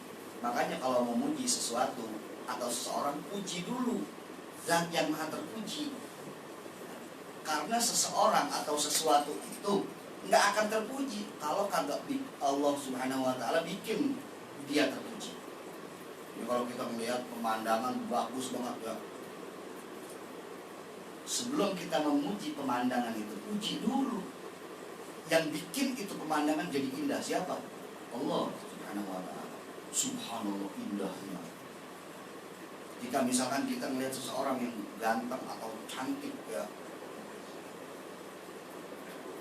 jangan kita puji itu orang dulu, kita puji dulu yang maha terpuji. Karena orang itu kagak bakal jadi ganteng, kagak bakal jadi cantik di mata kita kalau kagak Allah Subhanahu wa Ta'ala yang bikin dia terpuji. Masya Allah, subhanallah, ganteng banget ya. Jangan buset. Buset tuh. Cakep banget ya. Pokoknya yang begitu mah itu. Kalau belum mati jadi kuburin itu. Buset ya, buset-busetan ya. Jadi buset, hati-hati jadi kebiasaan. Jadi kebiasaan. Ntar begitu sakratul maut disuruh ditakdirin. Ilallah, buset. Ya, kebiasaan. Buset. Gimana? Biasain tuh kita pikir ya. Melihat yang bagus, subhanallah. Ya. Melihat cewek cakep, subhanallah. Masya Allah. Melihat nenek-nenek kayak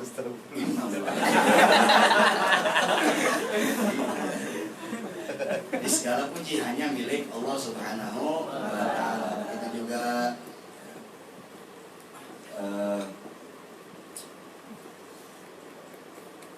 Nabi SAW juga sampaikan kullu amrin li balin la yubda bihi bihamdillah bahwa Allah sama sebagaimana bismillahirrahmanirrahim. Segala perkara yang mempunyai kebaikan di dalamnya tidak dimulai dengan alhamdulillah bahwa Allah, maka dia akan terputus alias sedikit keberkahannya. Alhamdulillah bermula segala puji lillahi, yaitu milik Allah alladzi yang Nazala telah menurunkan siapa Allah al-kitab akan kitab. Jadi Allah Subhanahu wa Ta'ala yang menurunkan kitab tibyanan dalam keadaan sebagai penjelas likulli syai'in bagi segala sesuatu. Jadi semuanya di dalam Al-Quran itu ada penjelasannya. Mau bikin kue klepon ya ada. Iya ada. Ayat apa nih? Fas'alu ahla dzikri in kuntum la ta'lamun. Tanya ahlinya kalau ente enggak tahu. Mau bikin apa? Mau bikin lemari ya. Ada di Al-Qur'an itu. Apa ayat itu? Fas'alu ahla dzikri in kuntum la ta'lamun. Tanya ahlinya kalau ente enggak tahu. Bikin apa lagi ya? Bikin apa? Bikin apa namanya? Banyak dah pokoknya ada ya. Bikin kue dongkal ya. Ada dalam Al-Quran. Ada.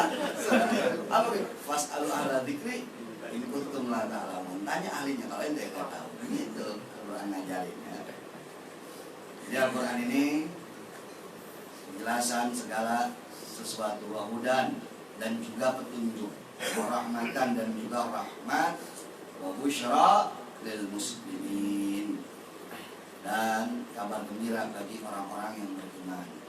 Salatu wassalamu ala sayyidina Muhammadin adda'i sunnatihi ila sa'adati wal adab ar-rasim. Wassalatu dan bermula salawat, wassalamu dan salam. Salawat sama salam ini harus disandingin. Makruh ente baca salawat kagak pakai salam. Baca salawat kudu ada salamnya. Walaupun salawatnya berkali-kali salamnya satu nggak apa-apa. Itu udah ngegugurin ya. Makanya kita baca maulid itu ya Rabbi sholli ala Muhammad, ya Rabbi sholli alaihi wasallim ya Rabbi sholli ala Muhammad, yang lain. Walaupun salamnya sekali itu udah mengurangi kewajiban. Ya. Sebab Allah Subhanahu wa taala berfirman, "Innallaha wa malaikatahu yusholluna 'alan nabi ya ayyuhalladzina amanu shallu 'alaihi wa sallimu."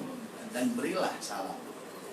Jadi harus disandingin salawat dan salam. Wassalatu wassalamu, dan bermula salawat dan salam ala sayyidina Muhammadin, yaitu atas sayyidina yakni Muhammadin ad-da'i, yang sebagai penyeru bisunnatihi dengan sunnahnya ila sa'adah, kepada kebahagiaan, wal adab ar-rasin, dan juga adab yang teguh, wa ala alihi wa ashabihi, dan juga salawat dan salam ini semoga senantiasa tercurahkan kepada keluarganya dan sahabatnya Nabi kita Muhammad sallallahu alaihi wasallam al-hudati, yang merupakan pemberi petunjuk, al-mukhlisin, yang merupakan orang-orang yang ikhlas, al-du'ati, dan yang juga penyeru ilallah, kepada Allah, al-mursyidin, yang merupakan orang-orang yang mendapat petunjuk. Amma ba'd. Langsung aja, fa'adhi majmu'atun minal maqala wal bufus natahaddatsu 'anil usrah wa nuhawilu fiha mu'alajata ba'dil mushkilah wa tashiha ba'dil mafahim al-ijtimaiyah al-hadi'ah. Maka bermula ini adalah suatu kumpulan, yaitu suatu kumpulan. Jadi kitab ini merupakan suatu kumpulan, majmu', kumpulan. Makanya itu kita ada kitab majmu' maulid, maksudnya kumpulan maulid. Majmu' syarif, kumpulan sesuatu yang mulia. Makanya kita buka majmu' syarif ada yasin, ada wiritan, dan yang lain-lain yang merupakan sesuatu yang mulia. Hadhi, maka bermula ini majmu'atun, yaitu suatu kumpulan minal maqalati, dari berbagai makalah, wal buhut, dan juga berbagai riset. Mungkin bahasa modernnya sekarang ini riset. Kata hada itu yang berbicara apa al-majmu'ah ini anil usrah, tentang keluarga. Jadi kitab ini membicarakan tentang keluarga. Keluarga itu apa? Keluarga itu apa? Bapak, ibu, anak. Ya, itu keluarga. Ya. Wa nuhawilu fiha, dan kami mencoba fiha, di dalamnya mu'alajati ba'dil mushkilah, yaitu membahas sebagian masalah-masalah, wa tashiha, dan mengkoreksi ba'dil mafahimil ijtimaiyah, sebagian pemahaman-pemahaman sosial al-khati'ah, yang salah tentang keluarga. Nas'alullah subhanahu wa ta'ala yanfa'a bihi, semoga Allah subhanahu wa ta'ala menjadikan manfaat ini kitab, wa yaj'ala khalisan wajhil karim, dan semoga menjadikan kitab ini sesuatu yang tulus, murni, ikhlas untuk menggapai ridhonya. Amin amin ya rabbal alamin. Walhamdulillah rabbil alamin. Wa kata Sayyid Muhammad bin Ali al-Maliki al-Hasani. Jadi itu mukadimah yang disampaikan oleh beliau. Insyaallah kita akan lanjutkan minggu depan apa yang ada di dalam kitab ini. Mudah-mudahan kita mendapatkan keberkahan dari kitab ini. Kitab ini kitab luar biasa. Di dalamnya ini membicarakan tentang bagaimana seharusnya keluarga itu. Dalam Islam seharusnya keluarga itu gimana sih? Sebab ada beberapa model keluarga. Ada yang bapaknya soleh, ibunya solehah, anak-anaknya soleh dan solehah. Ada yang bapaknya kagak soleh, tapi ibunya solehah, anaknya soleh dan solehah. Ada yang bapaknya soleh, ibunya kagak solehah, tapi anak-anaknya soleh dan solehah. Ada yang bapaknya soleh, ibunya solehah, anak-anaknya belangsak semua. Ada yang anak-anaknya soleh dan solehah, tapi bapak ibunya belangsak. Ada. Yang paling ideal yang mana? Yang semuanya soleh dan solehah. Itulah keluarga Islam. Ya. Jadi untuk membangun negeri yang Islami, ya harus kita bangun masyarakat yang Islami. Bagaimana cara bikin masyarakat Islami? Ya mulai dari keluarga, ciptakan keluarga Islami. Ya, jangan mimpi ente bisa membentuk satu negeri yang Islami kalau masyarakatnya nggak Islami. Jangan mimpi masyarakat bisa Islami kalau keluarga yang ada dalam masyarakat itu nggak Islami. Maka mulai dari keluarga kita masing-masing. Ini yang ada di dalam kitab yang dikarang oleh Abu Yasin Muhammad bin Ali al-Maliki. Mudah-mudahan kita mendapatkan keberkahan darinya. Amin ya rabbal alamin. Wallahu a'lam bishawab. Al-Fatihah.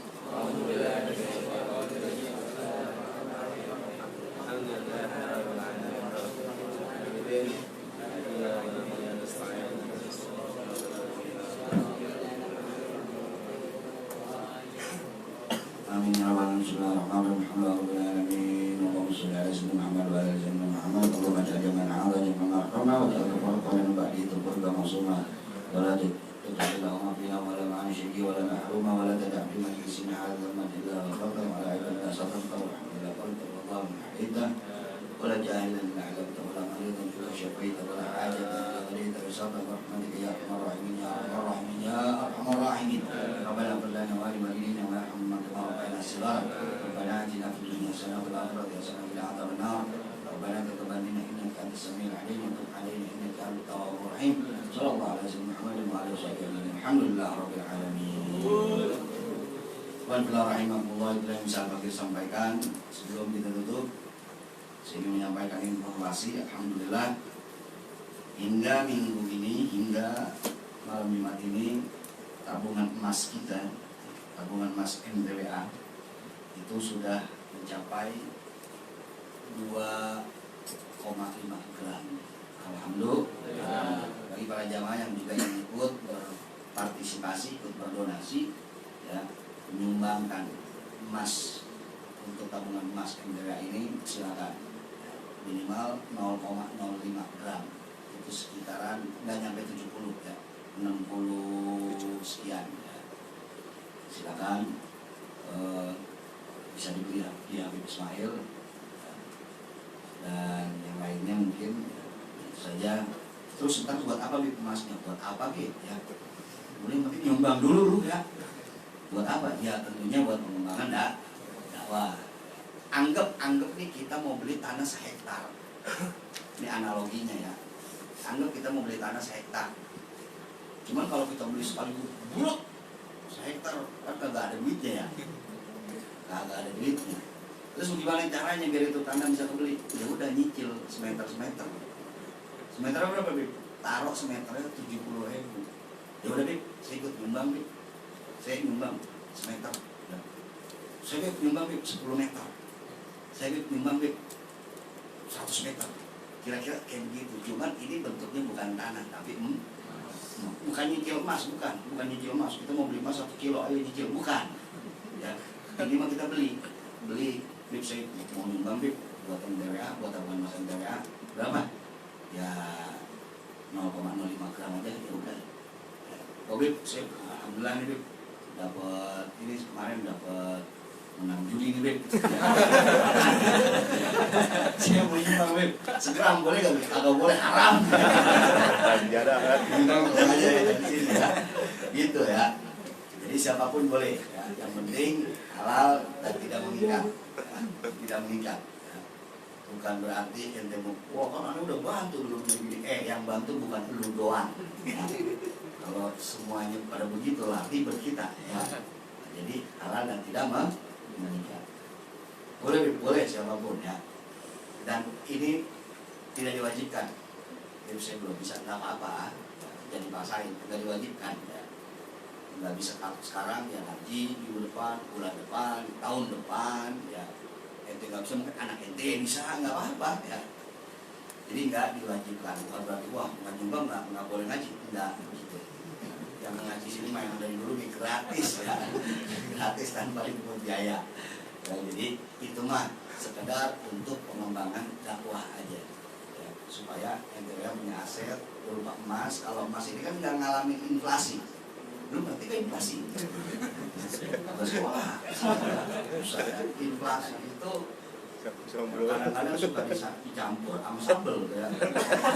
Terasi. Inflasi ini apa namanya? Ini nggak apa-apa nih, agak lama nih. Ya, jelasin dikit. tahun 2000 dulu, ente 100.000 masuk ke minimarket, dapat makanan sekeranjang, ya kan? Iya. Tahun 2008 ente gua 100.000 masuk ke minimarket, kira-kira dapat sekeranjang kan? Kurang. Tahun 2018 ente masuk lagi ke minimarket bawa 100.000, dapatnya segimana? Paling tidak dapat rokok, permen ya, sama aqua 1 ya. Segitu lah udah. Nah itu namanya inflasi. Kalau emas nggak ngalamin inflasi. Dulu tahun 2000 ente punya emas 1 gram, ente masuk ke minimarket bisa dapat sekeranjang, bisa. Tahun 2008 10 tahun kemudian ente punya emas 1 gram, ente masuk ke minimarket bisa dapat sekeranjang, bisa. Tetap.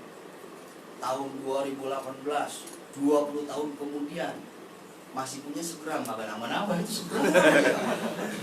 1 gram, ente masuk ke minimarket bisa dapat sekeranjang, bisa. Itu namanya tidak mengalami inflasi. Makanya kenapa saya ajak ikut andil ke sini, karena emas paling aman. Kalau misalkan kita kasnya duit, itu duit ngalamin inflasi. Mungkin sekarang gede, nanti belum tentu gede. Ya. Belum tentu. Dulu ya 5.000 itu gede banget. Kita dulu ya, atau jangan 5.000, 1.000 udah gede banget. Kita dulu sekolah dikasih duit 1.000, kan gemeteran. Apa bener ini gue dapet duit begini ya? Dikasih jajan 1.000 gemeteran tangan kita. Oh, 1.000 jajan kita. Ya. Coba sekarang, baca sekarang dikasih duit 1.000. Ngambek. Paling ya Pak, saya tambahin deh pas 1.000 buat bapak aja. Sama. Nanti nggak sih Pak? Dengan segala jajan nih pasti masih banyak Pak nih Pak. Digituin ya. Jadi buat apa nih? Ya nanti misalkan udah banyak dan memang kita butuhkan untuk pengembangan majlis dan lainnya, ya itu bisa kita pakai. Ya. Artinya nggak bakal mengalami inflasi.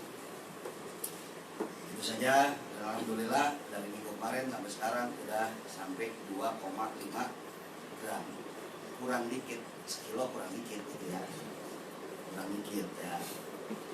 Itu aja, mudah-mudahan bermanfaat dan mari kita tutup majlis ini dengan mengerjakan syahadatin dan juga doa kafaratul majlis. Bismillahirrahmanirrahim. Asyhadu an la ilaha illallah wa la syarika lah wa asyhadu anna Muhammadan abduhu wa rasuluh. Asyhadu an la ilaha illallah wa la syarika lah wa asyhadu anna Muhammadan abduhu wa rasuluh. Asyhadu an la ilaha illallah wa la syarika lah wa asyhadu anna Muhammadan abduhu wa rasuluh. Subhanallahumma wa bihamdihi asyhadu an la ilaha illa anta astaghfiruka wa atubu ilaik. Assalamualaikum warahmatullahi wabarakatuh.